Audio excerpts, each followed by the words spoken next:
Okay, magandang araw na naman mga kalabtek. Si Rasky na naman po ito na nagsasabing lamang pa rin ang may alam. So for today mga guys, ang tutorial naman po natin ngayon is kung paano nga ba gamitin ang SP Plus tools para sa pagre-repair ng software ng cellphone. Para sa cellphone software repair.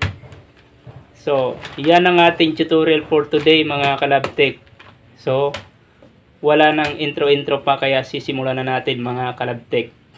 So ngayon mga kalabtek, so unang-una mga guys, gagawin natin, magda-download tayo ng SP Plus Tools sa Google kung wala pa tayong SP Tools na na-download.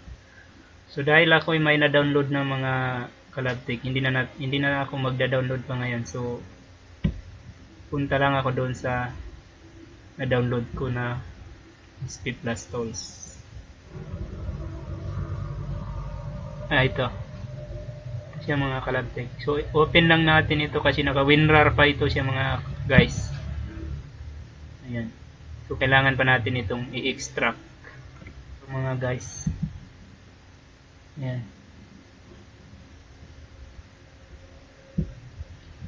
And then ito yung SP Plus Tools. Ito yung folder niya. So open lang natin ito. And then hanapin natin yung SP Plus Tools. Okay. Ito siya mga guys. Ito yung SP Plus Tools. Itong may plus tool na ito. So open natin ito by double click. Ayan. So nag-extract ko siya mga guys.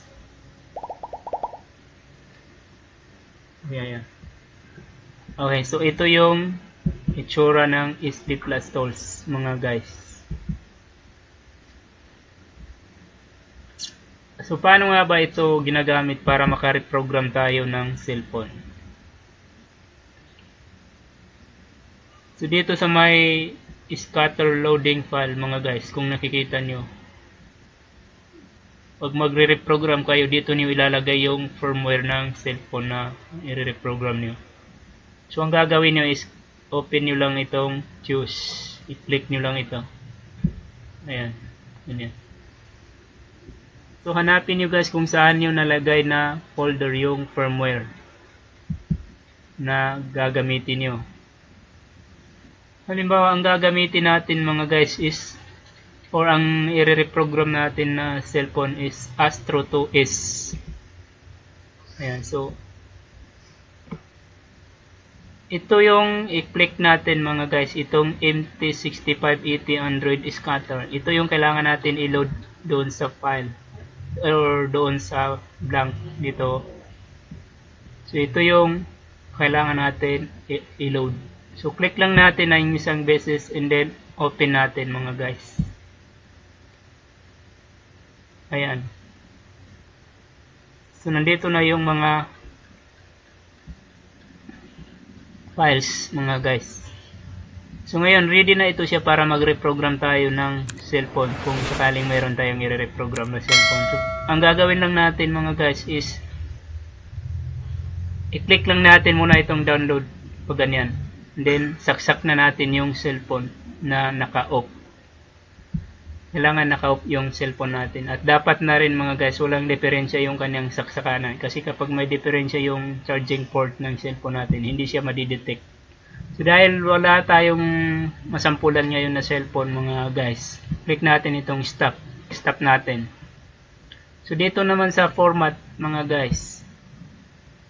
Dito kapag pinormat nyo dito yung cellphone mga guys, siguradong mamamatay yung cellphone nyo. Mawawalan siya ng program. So hindi siya mag-aandar mga guys kapag pinormat nyo yung cellphone nyo dito. So itong SP Plus Tools na ito mga guys, para malaman nyo pala guys, ay pang MTK lang ito siya. Hindi siya pwede sa SPD na cellphone. So, para matuto kayo mga guys kung paano mag-reprogram ng cellphone, dapat alam niyo kung ano yung kaibahan ng mga cellphone or ng program ng mga cellphone or ng mga tools ng mga cellphone para matuto kayong mag-reprogram. So kapag alam niyo na kung paano pag-ibahin, kung ano ang kaibahan ng mga program ng mga cellphone at ng mga tools, ng cellphone ay pwede na kayong matuto mag-reprogram ng cellphone or mag-repair ng software repair sa cellphone. Itong speed tools na ito mga guys ay pang MTK lang ito siya. So may mga matataas na model na rin or brand ng mga cellphone na re-repair ng SP Plus Tools. Kasi itong SP Plus Tools mga guys ay pwede lamang ito siya sa mga cellphone na kagaya ng mga Cherry Mobile. Hindi siya pwede sa mga matataas na unit ng cellphone tulad ng mga full screen na cellphone. Pero may mga full screen din na kaya niyang i-repair tulad ng Huawei Y6 Pro. Kaya niyang tanggalan ng FRP or Google account. Pero hindi naman lahat. Pero sa mga unang cellphone na hindi mga full screen o kahit mga full screen din mga guys, basta yung mga clone na cellphone kaya niyang i-repair. Yung mga China po na full screen basta MTK lang siya, hindi lang siya SPD. So sa next video natin mga guys, tuturo ko sa inyo kung paano kayo matuto mag software ng cellphone. Kung paano kayo matuto mag-repair ng cellphone software repair. So hanggang dito na lang mga guys, at least may guide na kayo or may idea na kayo kung paano nga ba gamitin ang SP Plus Tools at kung paano mag-reprogram ng cellphone gamit ng SP Plus Tools. Okay, so yun yung tutorial natin for today mga guys. Sana'y naintindihan nyo at sana'y may natutunan naman kayo sa ating tutorial na ito ngayon.